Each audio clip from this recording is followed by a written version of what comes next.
Perkenalkan, nama saya Desi Kamelia Putri. Saya sebagai moderator dari kelompok 10. Baiklah, di sini kami akan menyampaikan materi yang berjudul karya tulis ilmiah.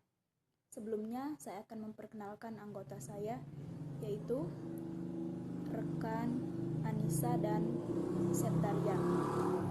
Baiklah, di sini sebagai pemateri pertama yang akan dibacakan oleh saudari Anissa.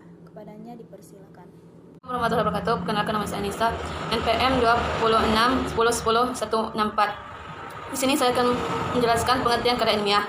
Karya ilmiah adalah karya tulis yang disusun oleh seseorang penulis berdasarkan hasil-hasil penelitian ilmiah yang telah dilakukannya. Karya ilmiah juga bisa disebut karangan ilmiah. Menurut Purwodjoyo, karya ilmiah adalah karangan ilmu pengetahuan yang menyajikan fakta dan ditulis menurut metodologi penulisan yang baik dan benar. Metode Pateda dari 1993 sampai 1991. Karya ilmiah adalah hasil pemikiran ilmiah yang pada suatu disiplin ilmu tertentu yang disusun secara matematis, ilmiah, logis, benar, bertanggung jawab, dan menggunakan bahasa yang baik dan benar. Hasil penulisan karya ilmiah harus berdasarkan sistematis, artinya disusun dalam suatu urutan yang teratur, juga harus disusun secara logis dan benar. Oleh karena itu, seorang penulis harus memiliki landasan teori yang kuat. Bertanggung jawab ilmiah tidak hanya berkaitan dengan penulisan teknis. Penulisan karya ilmiah harus memenuhi kaidah di antara lain: 1. Penyebutan sumber tulisan yang jelas. 2. Memenuhi kaidah penulisan yang berkaitan dengan teknis mengutip, penulisan kata atau frase dan kalimat yang sesuai dengan kaidah bahasa yang baik dan benar. B. Ciri-ciri karya ilmiah. 1. Struktur sajian. Struktur sajian karya ilmiah sangat ketat, biasanya terdiri dari bagian awal, pendahuluan, bagian inti, dan bagian penutup. 2. Komponen dan substansi. Komponen karya ilmiah bervariasi sesuai dengan jenisnya. Namun, semua karya ilmiah mengandung pendahuluan, bagian inti, penutup, dan daftar pustaka. Artikel ilmiah yang dibuat dalam jurnal mempersyaratkan antara adanya abstrak. 3. Sikap menulis.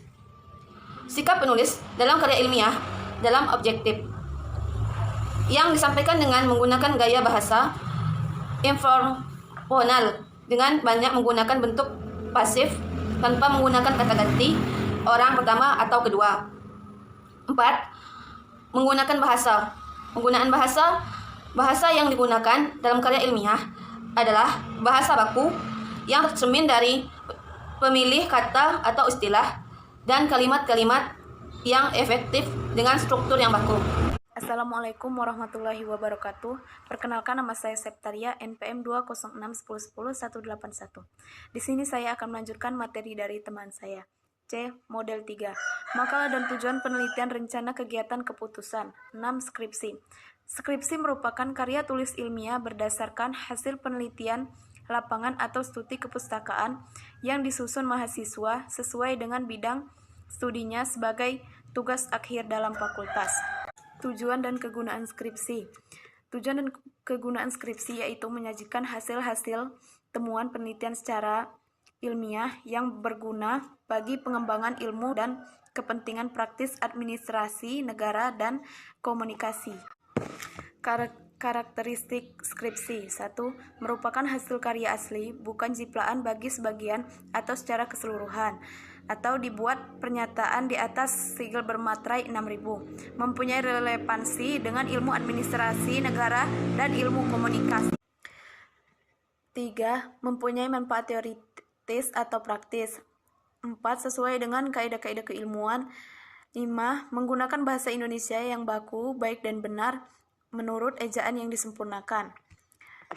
Persyaratan penyusunan skripsi. Untuk melakukan Penyusunan skripsi mahasiswa harus memenuhi syarat sebagai berikut. 1. Telah lulus mata kuliah Statistik Sosial bagi program studi ilmu administrasi negara. Metode penelitian sosial dan metode penelitian komunitas bagi program studi ilmu komunikasi. 2. Memenuhi persyaratan administrasi keuangan yang telah ditentukan. 7. Tesis. Tesis adalah karya tulis ilmiah resmi akhir seseorang mahasiswa dalam menyelesaikan program Magister S2. Tesis merupakan bukti kemampuan yang bersangkutan dalam penelitian dan pengembangan ilmu dan salah satu bidang keilmuan dalam ilmu pendidikan. 8. Disertasi. Disertasi merupakan karya tulis ilmiah resmi akhir seorang mahasiswa di dalam menyelesaikan program S3 ilmu pendidikan. D. Teknik penyusun karya tulis ilmiah. Penulisan karya tulis ilmiah merupakan persyaratan baik formal maupun materi.